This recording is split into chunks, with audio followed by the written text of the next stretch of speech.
आज आमे आपणको भोजन करने विषय किसी खास नियम विषय कहवाक जाऊँ। यह नियम गुड़िक पालन करी न कले घर को दारिद्र्यता माड़ी आसी थाए। वस्तुशास्त्र अनुसार भोजन प्रस्तुति ठारू आरंभ कर भोजन परसिबा और भोजन ग्रहण करने पर्यंत अनेक नियम विषय कहुई। प्रायतः अधिकांश लोक यह नियम गुड़िक अणदेखा करती, जहाँफल पर मुहूर्त यार परिमाण भोगवाक पड़ी थाए। मनुष्य निजर व्यस्तबहुल जीवन में शीघ्र शीघ्र भोजन करिथाए, जहाँ तार स्वास्थ्य पक्ष हानि अटे। शास्त्र रे भोजन ग्रहण करिबा रो खास नियम विषय कहुई।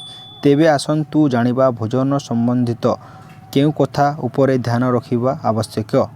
प्रथमे शास्त्र अनुसार भोजन ग्रहण करने समय दक्षिण दिग आड़क मुह कर भोजन करने उचित नुहे। दक्षिण दिग को मृत्युर देवता जमदेवता मृत्युंकर दिगरे नाम जाए। यह दिगरे भोजन करने द्वारा नकारात्मक शक्ति होता है एवं ग्रह मानकर अशुभ दृष्टि कुंडली उपर पड़ी थाए, जहाँफल आपण जो कार्य हाथ देवे से असफल हो पारती। आपण भोजन करने पूर्व अल्प भोजन तले काढ़ी नियंतु।